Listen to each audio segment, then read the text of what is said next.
Noida Mahamaya flyover पर राज्यसभा सांसद सुरेंद्र नागर का कार्यकर्ताओं द्वारा जोरदार स्वागत किया गया। भारतीय जनता पार्टी में राष्ट्रीय सचिव बनाए जाने पर सांसद सुरेंद्र नागर का किया गया जोरदार स्वागत। इस मौके पर राज्यसभा सांसद सुरेंद्र नागर ने केंद्रीय नेतृत्व का आभार व्यक्त किया। सुरेंद्र नागर विपक्ष के इंडिया गठबंधन पर बोले कि घमंडिया गठबंधन देश को गुमराह कर रहे हैं। उन्होंने कहा कि प्रधानमंत्री नरेंद्र मोदी तीसरी बार देश के प्रधानमंत्री बनेंगे और भाजपा 300 से अधिक सीटें जीतेगी। राजस्थान कांग्रेस सरकार पर निशाना साधते हुए उन्होंने कहा कि राजस्थान की जनता समय का इंतजार कर रही है और राजस्थान में भाजपा की ही सरकार बनेगी।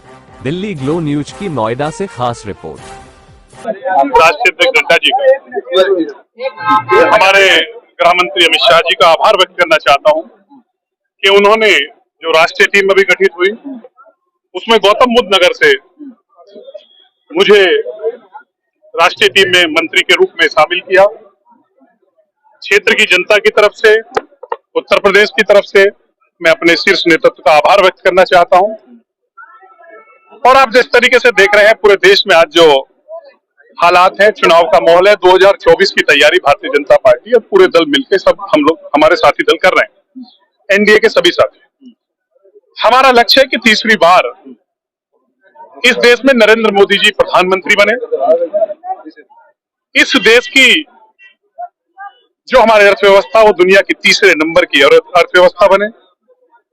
परिवारवाद तुष्टीकरण से इस देश को की राजनीति से मुक्ति मिले। देश रक्षा के क्षेत्र में नई ऊंचाई छुए। 300 से ज्यादा सीटें भारतीय जनता पार्टी को मिलेंगी, ये हमें उम्मीद है पूरी तरीके से। और उत्तर प्रदेश में 80 की 80 सीटें भारतीय जनता पार्टी जीते, ये हम सब कार्यकर्ताओं के रूप में हम सबका प्रयास होगा और नरेंद्र मोदी जी ऐतिहासिक बहुमत के साथ एक बार पुनः तीसरी बार इस देश के प्रधानमंत्री बनेंगे, ये हमारा सबका प्रयास। लेकिन इंडिया जो उन्होंने बनाई वो तो कह रहे हैं कि इस बार अब देखना, अब जो नहीं सोचा था वैसा होगा बीजेपी के साथ। अच्छा, मैं समझ नहीं पा रहा हूं, इंडिया है कहां उसमें? इंडिया नहीं कह सकते आप उसे, हर उसमें डॉट लगा हुआ है, तो प्रश्न चिन्ह तो अपने डॉट में ही दिख रहा है। और जिस तरीके से दिल्ली में आप देख रहे हो कि जिस तरीके से आम आदमी पार्टी और कांग्रेस का झगड़ा है, जिस तरीके से लोग भारतीय जनता पार्टी के साथ एनडीए के सदस्यों की संख्या बढ़ती जा रही है। और जो वहां है, जिस इंडिया की आप बात कर रहे हैं, उसमें जिसे घमंडिया गठबंधन हम कहते हैं, जो घमंड है, इसे घमंड है उनके अंदर, तो घमंडिया गठबंधन अपने आप में लड़ रहा है। वो भारतीय जनता पार्टी से लड़ने की स्थिति में नहीं है, लेकिन वो अपने आप संघर्ष कर रहा है। एनडीए निश्चित रूप से यहाँ सत्ता में आएगा और नरेंद्र मोदी जी तीसरी बार इस देश के प्रधानमंत्री बनेंगे।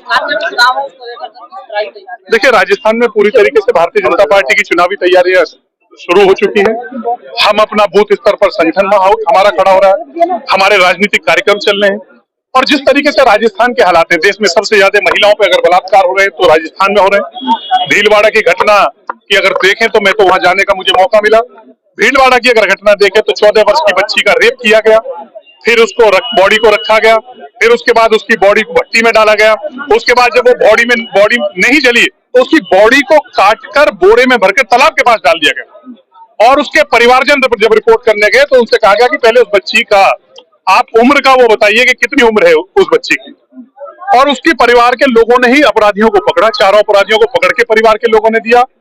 और आज तक जिस मांग को परिवार कर रहा था कि फास्ट ट्रैक वहां गठित की जाए जिससे उन्हें फांसी की सजा दी जाए, वो नहीं हो रहा है। अगर शेड्यूल कास्ट की आप देखें तो शेड्यूल कास्ट में सबसे ज्यादा अगर अपराध आज देश में कहीं है तो राजस्थान में मैं कह सकता हूं भारतीय जनता पार्टी भारी बहुमत से जीतने जा रही है।